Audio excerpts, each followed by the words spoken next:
Ապրիլի 2-ին ժամը 6-ին ցորակի մոտ ցավեր սկսվեց Որովայնի շրջանում, խնդրեցի, որ գնանք բժշկի, հրաժարվեց, զանգահարեցի ծնողներին, խնդրեցի, որ գան, ցորակի մոտ ցավեր կան Որովայնի շրջանում, ծնողները եկան, 8-14 ծնողների հետ միասին գնացել են հիվանդանոց, վիրաբուժական բաժին, Մասիսի վիրաբուժական բաժին,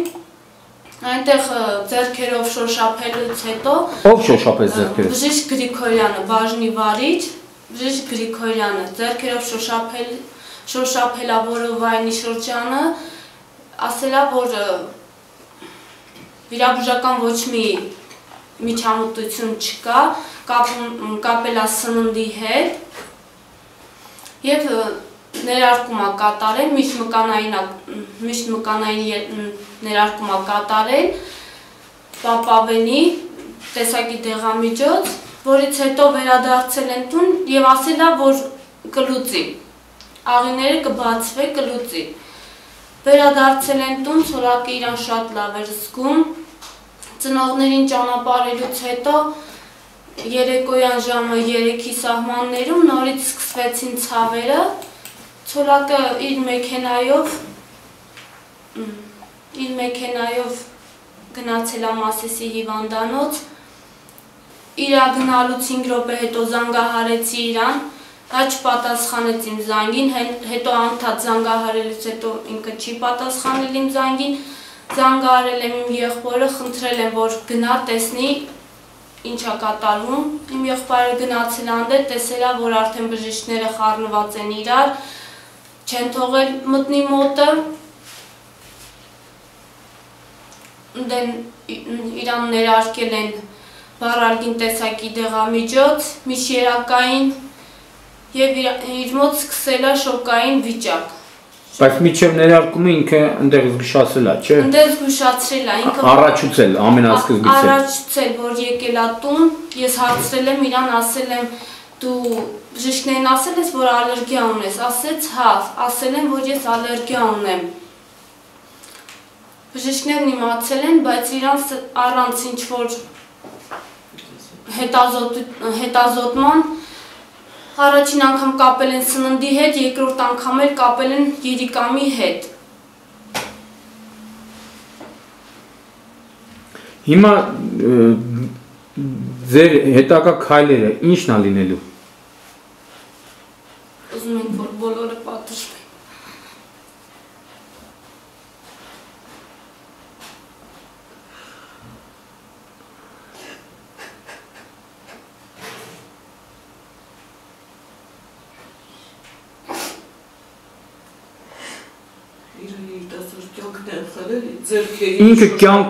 Ինքը կյանքում առողջական խնդիրներ չի ունեցել, չէ՞։ Ոչ մի խնդիր չի ունեցել, առողջական ոչ մի տեղից չի բողոքել։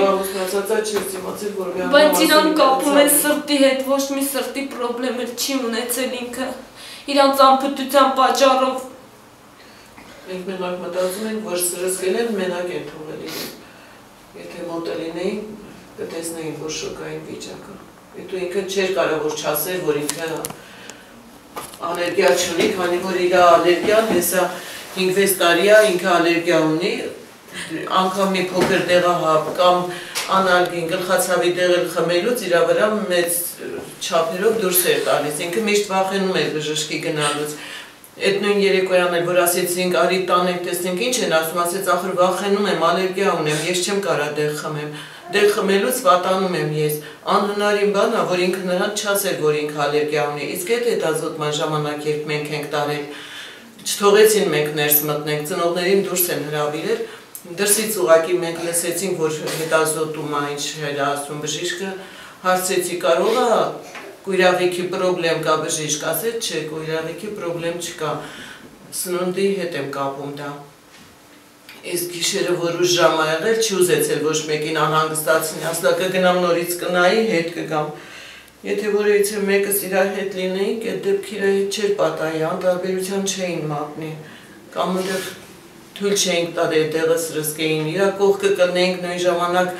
օգնություն ցույց կտային, կամ կասեին տեղափոխում ենք Երևան, եթե հետազոտման ոչ մի սարքավորում չունեն, առանց սարքավորումների ձեռքով մարդկանց դիագնոզ են տալիս։ Այդ է պրոբլեմը։ Չգիտեմ ինչ ավելացնեմ, ուղղակի երկու անչափահաս երեխաներն են մնացել ու իրար երիտասարդ կյանքն է գնացել, որը աբյունով լիքը, եղանդով լիքը, ինքը աշխատանքի հանդեպ էներգիայով լեցուն, չգիտեմ, ինչի համար կյանքը կանգ առավ իր համար, շատ եղանդ ուներ, այնքան աշխուժ էր, աշճաներ այնքան արագ էր իջնում բարձրանում, նկատողություն էինք անում, ծիծաղում էր, ամեն ինչով, չափսերը, մտնում էր դռնից տունը լցվում էր, 100 կիլոյի մոտիկ հաղթանդամ տղամարդ էր,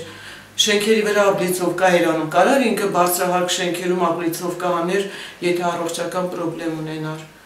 ամբողջ կյանքում ինքը ոչ մի բանից չի բողոքել, չգիտեմ դա ինչից է եղել իր մոտ այդ ձախ կողքի սրացումը։